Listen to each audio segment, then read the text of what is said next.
మనం వైజాగ్ బీచ్ కి షేర్ చేసుకున్న థింగ్స్ మనకు తెలిసి ఎవరికి షేర్ చేసుకోమేమో. ఆ ఎమోషన్ అటాచ్మెంట్ వైజాగ్ బీచ్ తో ఉంటుంది. Very true. ఇక్కడేముంది బ్రో, శివసాగర్ తప్ప. సముద్రంకి మన లైఫ్ అంతా తెలుసు. లైఫ్ గురించి మాట్లాడేది ఉంటే సముద్రం దగ్గర పోతాం అన్నాడు. లైఫ్ గురించి మాట్లాడడానికి సముద్రం దగ్గర పోతాం. అదే లైఫ్ ని లీడ్ చేయడానికి అదే డబ్బులు సంపాదించాలంటే హైదరాబాద్ రావాలి, పొద్దున్న రావాలి. నీ జీవితం గురించి నువ్వు మాట్లాడాలంటే బీచ్ తో మాట్లాడతావు.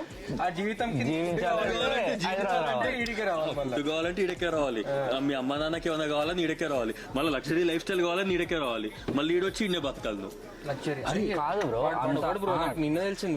వన్ జూన్ లో కూడా వాడు ఏం చేస్తాడు, ఫ్యాషన్ బ్లాగ్ సార్. ఫ్యాషన్ లో వాడు కొనే బట్టలు రా లిటరలీ కాచిగూడాల మోడల్ చేసుకుంటారు కదా. వాడు చెక్ షర్ట్ వేసుకొని కింద జాగర్స్ వేసుకొని లెదర్ షూస్ వేసుకొని దిస్ ఇస్ మై అవుట్ఫిట్ అని చెప్పింటారా నిన్న మనోడు వీడియో. చాలా బెటర్ ఫ్యాషన్ మామ ఏమనుకుంటున్నాను.